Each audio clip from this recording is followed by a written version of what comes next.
Bismillahirrahmanirrahim. Assalamualaikum warahmatullahi wabarakatuh. Alhamdulillah, salatu wassalamu ala rasulillah wa ala alihi wa sahbihi ajma'in. Amma ba'd. Qala Allah ta'ala fi kitabil karim, ya ayyuhalladzina amanu taqullaha haqqa tuqatih wa la tamutunna illa wa antum muslimun. Jamaah salat Isya dan salat tarawih yang semoga dirahmati Allah. Mohon maaf izinkan saya berbicara insyaallah kurang lebih maksimal 7:30 ya. Nanti kalau lewat nggih monggo di kode, ampun dibelabasaken.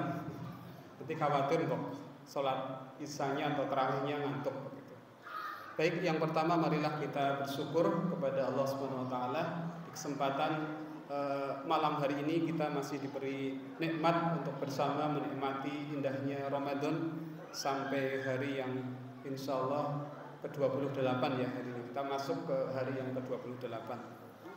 Kemudian salawat dan salam semoga tetap tercurah pada junjungan kita Nabi besar Muhammad sallallahu alaihi wasallam. Baik Bapak, Ibu, adik-adik semua, silakan yang di luar duduk saja ya, tidak ramai nanti biar kita mengikuti kegiatan ini dengan khusyuk gitu. Baik, pada kesempatan kali ini saya awali dulu dengan sebuah pertanyaan ya. Nggak usah jauh-jauh ke belakang, mungkin yang di depan saja. Pak Rudi, sebelum Pak Rudi punya anak dulu, kira-kira apa yang dilakukan Pak Rudi ketika istrinya sedang mengandung gitu? Berdoa katanya. Doanya gimana Pak Rudi? Semoga anak saya kaya, salah ya. Semoga anak saya soleh, atau Robbi habli minas solehin. Ya Allah, karuniakanlah kepada kami anak-anak yang soleh. Itu doanya. Doa yang sudah sering kita ucapkan bersama. Mungkin sebelum anak kita lahir itu adalah harapan kita ya. Anak kita besok akan menjadi anak yang soleh. Bukan sekedar nama ya. Solihin, soleh, lebih soleh lagi soleh. Ada yang namanya soleh. Ada lagi mungkin apa lagi? Soleh, saleh. Ada juga Muhammad Salah ya, itu yang pemain bola. Itu sama. Intinya menujunya adalah ke kata soleh tadi. Ini sebuah idaman kita. Namun sebelum kita melihat apa sih soleh, tentu kita sudah pernah mendengar ya, bahwa kalau bapak ibu kita dulu ya, ini salah satu bentuk bagaimana mendidik anaknya untuk jadi soleh gitu. Kalau kita mungkin Pak Rudi atau yang sudah punya anak besar ya, kalau mau bangunin misalnya Pak Isan yang bangunin desa, des bangun des perciki. Kalau dulu nggak diperciki, ambil ceret balana ceret sekalian gitu. Jadi orang dulu begitu, karena saking kepengen anaknya pergi ke masjid sholat subuh bersama. Itu salah satu mungkin tanda-tanda kesolehan, yaitu mengikuti atau sholat jamaah di masjid, mungkin subuh dan lain-lain.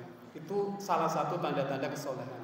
Nah, di sini saya memberikan tema mendidik diri menjadi pribadi yang soleh. Kata solah, ya ada kata solah ya, itu berarti sifat baik tanpa cacat. Kalau kata solih itu berarti orang yang selalu berbuat baik tanpa cacat, atau lebih sering disebut istiqomah untuk melakukan kebaikan. Maka jika kita gabungkan, makna pribadi yang soleh adalah pribadi yang selalu istiqomah berbuat baik, yaitu terus-menerus tanpa putus dalam kebaikan walaupun secara jumlah ya, mungkin naik turun. Jadi kalau kita simpulkan berarti soleh adalah orang yang selalu istiqomah berbuat baik. Orang yang selalu istiqomah berbuat baik. Istiqomah adalah terus menerus berbuat baik, walaupun secara kuantitas naik turun. Kadang banyak, kadang sedikit, karena memang kualitas iman adalah naik turun. Itu kesimpulannya. Nah, sekarang bagaimana cara mendidik diri kita ya? Bukan berarti saya yang di sini sudah soleh ya. Semua dalam rangka untuk mendidik kita soleh. Kriterianya yaitu tadi, semakin banyak ketaatan maka ya semakin dikatakan soleh. Ketaatan yang terus menerus, ya. Bukan ketaatan yang kadang-kadang taat, kadang-kadang tidak. Ini berarti belum soleh maksimal. Tapi kalau soleh yang maksimal adalah ketaatan yang terus menerus. Contoh, kita contoh di sini, nggak usah jauh-jauh. Pak Rudi, nah, ini taatnya terus menerus nih, rajin adzan. Coba kalau rebutan adzan ya, adzan terus. Coba kita kalau nggak ada Pak Rudi gimana? Cari-cari ini suara imsaknya nggak muncul-muncul ya. Suara subuhnya, adzan subuhnya. Kalau nggak ada Pak Rudi mungkin mencari-cari. Jadi ini mungkin salah satu tanda-tanda kesolehan. Insya Allah diikuti tanda-tanda yang lain. Nah, bagaimana cara mendidik kita untuk menjadi soleh? Jawabannya ada dalam surat yang sudah kita hafal, yaitu Al-Lail ayat 5-7. Saya bacakan. Fa'amma man a'ta wattaqa. Maka barang siapa memberikan harta di jalan Allah dan bertakwa. Ini tip yang pertama ya. Pertama dan yang kedua ya. Maka barang siapa memberikan harta di jalan Allah dan bertakwa, wasaddaqa bil husna, dan membenarkan adanya pahala yang terbaik yaitu surga, fasanuyassiruhu lil yusra, maka kami kelak akan menyiapkan baginya jalan yang mudah. Ini dari ayat 5-7. Maka dari ayat ini terkandung 4 tips untuk mendidik kita menjadi orang yang soleh. Caranya ada 4. Yang pertama, rajin memberi atau mengasih. Ini kita budayakan untuk membiasakan untuk menjadi orang yang memberi, ya. Baik yang sifatnya wajib. Kalau memberi wajib contohnya apa, Pak? Kita memberi tapi wajib hukumnya zakat, betul. Yang kedua, nafkah, ya. Seorang suami menafkahi keluarganya itu wajib, ya. Ini memberi yang wajib. Atau memberi yang sifatnya sunnah. Contohnya apa? Sedekah, ya, infak, hadiah, dan lain-lain. Maka kita budayakan kita seperti ini. Setelah yang wajib kita tunaikan, kita budayakan yang sunnah-sunnah sesuai kemampuan kita.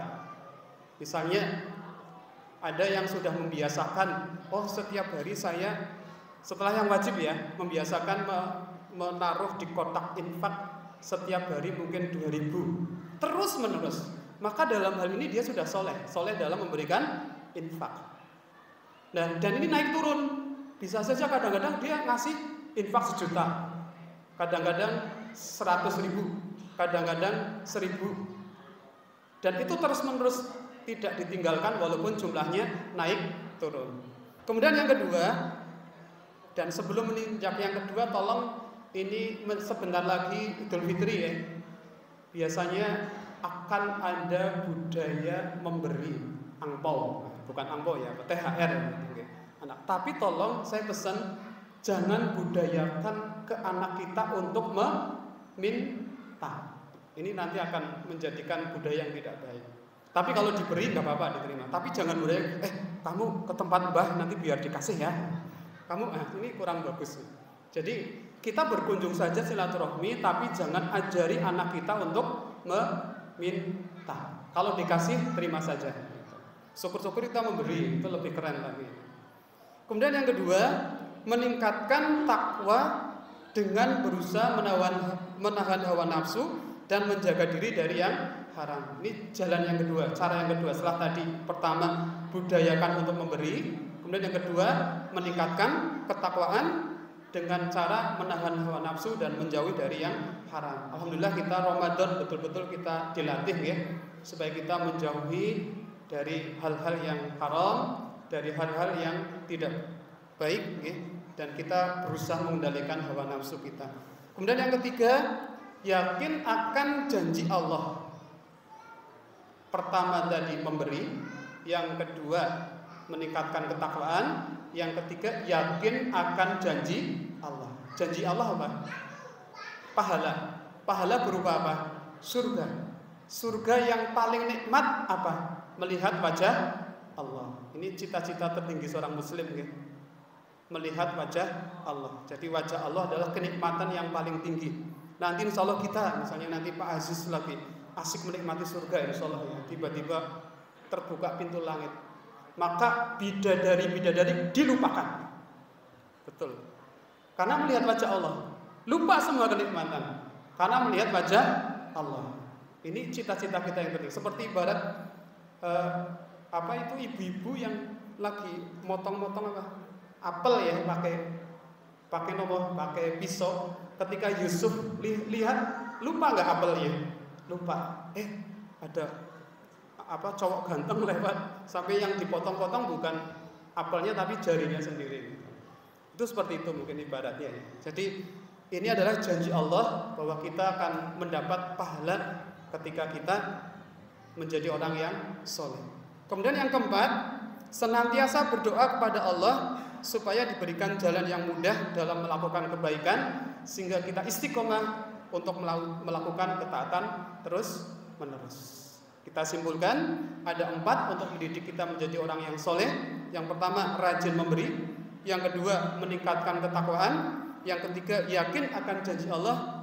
Dan yang terakhir, senantiasa berdoa kepada Allah.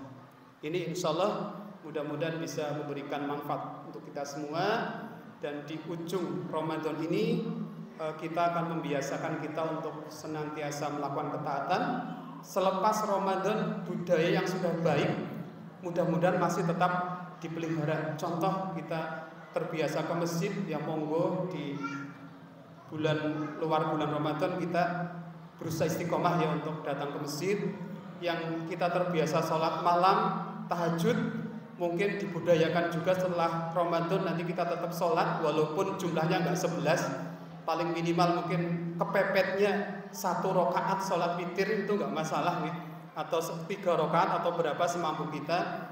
Kita terbiasa sedekah, mungkin Ramadan sehari 5.000, 10.000, besok ya upayakan tetap walaupun sehari 1.000 rupiah, tapi terus menerus. Ini adalah tanda-tanda kesolehan ketika amal yang kita lakukan terus menerus walaupun jumlahnya naik turun. Mudah-mudahan kita diberi istiqomahan dan kita menjadi hamba yang soleh dan semakin meningkat kesolehan kita. Allahumma amin.